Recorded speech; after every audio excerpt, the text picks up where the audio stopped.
नमस्कार। आज जो मैं आपके सामने कहानी पेश करने जा रही हूँ उसका शीर्षक है गधेड़ी और इसे लिखा है श्री घनश्याम आसुदानी जी ने। वाचक स्वर हैं सुनीता सोनोने के। गधेड़ी कभी कोई चीज सही जगह पर नहीं रखती, रखेगी भी कैसे? घर में रहेगी तब ना। सुबह होते ही सूरदास पोतों को लेकर स्कूल चल देती है। अब बच्चे अपने माँ बाप के सूरदास है तो मर्जी उस मालिक की, पर सजा तो मुझ बूढ़े को मिलती है। अभी गर्मी में मरा जा रहा हूँ, हाथ का पंखा ढूंढे से नहीं मिल रहा। कितना भी चिल्लाऊं कोई सुनता ही नहीं। सुने भी क्यों, जब बीवी ही अपनी नहीं तो और कौन अपना होगा। बालचंद स्वयं ही बुदबुदाए जा रहे थे। वे जब गुस्से में होते तो कला दादी को गधेड़ी कहते थे। बालचंद 80 की उम्र को पार कर चले थे, मगर अब भी अपने पैरों ही चलते थे। देश के विभाजन ने घर से बेघर कर दिया और नए देश आए तो गरीबी का तोहफा मिला। अभी कुछ संभले भी न थे कि बड़ी बहू ने एक के बाद एक 4 सूरदास बच्चों को जन्म दे डाला। बेटे हरदयाल की किस्मत को रोते या 2 जून का जुगाड़ करते। जीवन के थपेड़े खाकर उम्र के इस कमजोर पड़ाव पर खींच उठते थे। सूरदास बच्चों की स्कूल घर से मीलों दूर थी। उन्हें रोज स्कूल लाना ले जाना कौन करता? बालचंद ने ही अपनी पत्नी कला से कहा था कि यूं भी वह सारा दिन घर में ही बैठी रहती है। यदि वह रोज बच्चों को स्कूल ले जाए तो वे कुछ पढ़ लिख लेंगे। अतः दादी कला रोज सुबह सूरदास पोतों का हाथ पकड़ उन्हें स्कूल ले जाती और लौटते लौटते अंधेरा ही हो जाता। दादा बालचंद सारा दिन अकेले ही घर में बिताते। कहते हैं पति पत्नी को बुढ़ापे में एक दूसरे की सबसे अधिक जरूरत होती है। फिर दादा बालचंद तो अब तक छोटी मोटी बातों के लिए भी कला दादी पर ही निर्भर रहते थे। अब दादी चली जाती तो उन्हें अपने ही घर में बड़ी दिक्कत होती। कोई चीज अपने स्थान पर मिलती ही नहीं, कोई उनकी बात नहीं सुनता। अपने ही घर में उन्हें अकेला महसूस होता, अपने ही लोग पराये हो जाते। दादी शाम को लौटती तो थक कर चूर हो जाती। उसे तो 2 घड़ी बैठ दादा से बतियाने का भी समय न मिलता।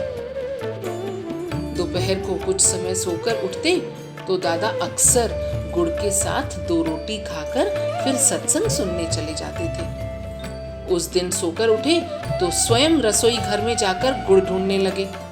बहुत मुश्किल करने पर भी उन्हें गुड़ कहीं नहीं मिला। घर के बच्चे स्कूल गए थे और बहू सो रही थी। दादा कभी भी किसी सोए व्यक्ति को आवाज देकर नहीं उठाते थे। अतः उस दिन वे बिना गुड़ रोटी खाए ही सत्संग सुनने चल दिए। सोचते थे अब तक 2 रोटी चैन की खा लेता था, अब बुढ़ापे में वो भी छिन गई। गधेड़ी को सोचना चाहिए कि मैं दोपहर में गुड़ रोटी खाता हूँ, वह गुड़ रोटी बनाकर किसी डब्बे में रखकर भी तो जा सकती थी। पर हरामजादी को खसम का ख्याल कहाँ। सूरदास पोते ही उसे सर पर चढ़ाकर घुमाएंगे, खिलाएंगे, पिलाएंगे। ये बूढ़ा भिखारी उसे किस काम आएगा? उनका गुस्सा और जब बढ़ा तो उन्होंने और भी कई भारी भरकम गालियां सस्वर वहां अनुपस्थित दादी को दे डाली। तभी उन्हें महसूस हुआ कि उनका सत्संग स्थल आ गया था। उनके कानों में गुरु की वाणी पड़ी। 10-6-16 गई खेल में, 20 गई तेरी मद की जेल में, 40 गई तिरिया के महल में, 55 हाथ मले माया संग ना चले। सत्संग से लौट रहे थे तो अचानक घने बादल गिर आए। देखते ही देखते आकाश में अंधेरा छा गया और जोरों की बारिश होने लगी। घने बादलों और तेज बारिश के कारण दादा बालचंद को कुछ भी नहीं दिखाई दे रहा था। अचानक वे किसी बड़ी चीज से टकराए और वहीं लड़खड़ाकर गिर पड़े। होश आया तो अपने कमरे में बिस्तर पर लेटे थे। बारिश कुछ थम गई थी। बड़ी बहू उनके सिर पर मल्लम लगा रही थी।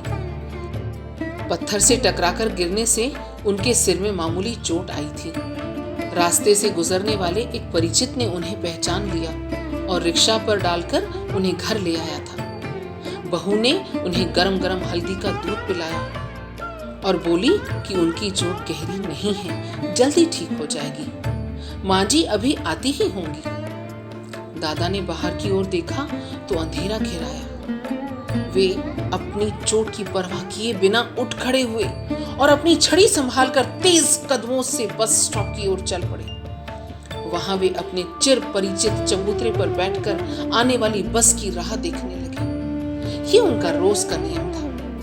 वे सुबह 10 बजे बच्चों को बस में बिठाने आते थे और शाम 6 बजे उन्हें लेने भी बस स्टॉप पर पहुंच जाते थे। बस कभी 6 बजे आती तो कभी 7 बजे, कभी कभी तो 8 भी बज जाते। जब तक बस न आती तब तक दादा बालचंद वहीं बैठे राह देखते रहे। बस आ जाती तो अपने सूरदास पोतों, दादी कला और छड़ी के साथ घर आ जाते। उस दिन बारिश के कारण वातावरण बहुत गीला था। दोपहर की बारिश अभी पूरी तरह थमी नहीं थी। रात के 8:30 बज गए तब भी बस नहीं आई। बारिश अब धीरे धीरे फिर तेज हो चली थी। साथ में ठंडी हवा भी उनके बूढ़े शरीर को चीर रही थी। उनकी वर्षों पुरानी दमे की खांसी उमड़ आई और वे बेतहाशा खांसने लगे। उन्हें दादी पर फिर क्रोध आने लगा। गधड़ी, जल्दी मरती भी नहीं, कभी मर खप जाए तो ये आसरा तो नहीं रहेगा, नहीं तो मालिक मुझे ही बुला ले। अब इस उम्र में ये सब सहन नहीं होता। दादाजी इतने जोर से चिल्लाए कि आस-पास के कुछ लोग समीप आ गए। उन्हें बुरी तरह खांसता देख कुछ लोगों ने उनसे कहा कि वे घर चले जाएं, पर दादाजी वहीं डटे रहे। खांसी कुछ थमी तो फिर बड़बड़ाने लगे। सारी जिंदगी गधेड़ी को खिलाया पिलाया और अब बुढ़ापे में मुझे अकेला छोड़कर भाग गई। ऐसी कमीनी औरत मालिक किसी को न दे।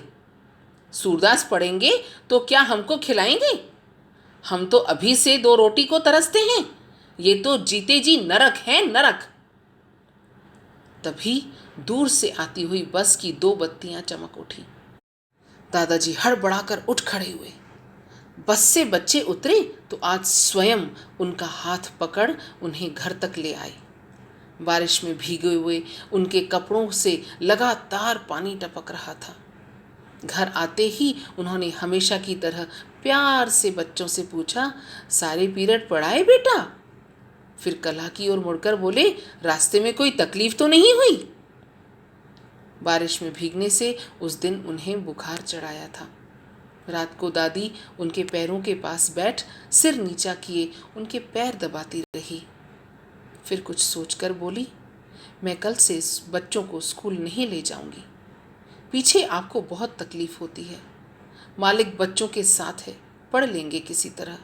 मैं आपको और तकलीफ नहीं दूंगी। दादी की बूढ़ी आंखों से 2 आंसू छलके और दादा के पैरों पर जा गिरे।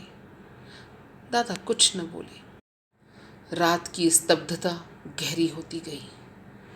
दूसरे दिन सूरज चढ़ाया, फिर भी दादी नहीं उठी। दादा के पलंग के पास ही जमीन पर सोई रही। यूं वे सबसे पहले उठ जाती थी, उनके बाद दादा उठते थे। आज उन्होंने दादी को यूं सोए देखा तो उनका पारा चढ़ने लगा। उन्होंने पैर की हल्की ठोकर दादी को मारी और कहने लगे, अभी तक सोई है गधेड़ी, बच्चों को स्कूल नहीं ले जाएगी? कल इतनी बारिश में क्या भीगी तो आकर सो गई। जिस दिन मर जाएगी ना उसी दिन ऐसे सोना। बेचारे सूरदास बच्चे तुम्हारी राह देख रहे हैं, उन्हें कौन स्कूल ले जाएगा? मेरी तकलीफ की बात करती है। मैं आज शमशान गया या कल क्या फर्क पड़ता है? वैसे भी किसी काम का तो हूं नहीं। हरदयाल के सूरदास बच्चे पढ़ जाएंगे तो जिंदगी में किसी मकाम पर पहुंचेंगे।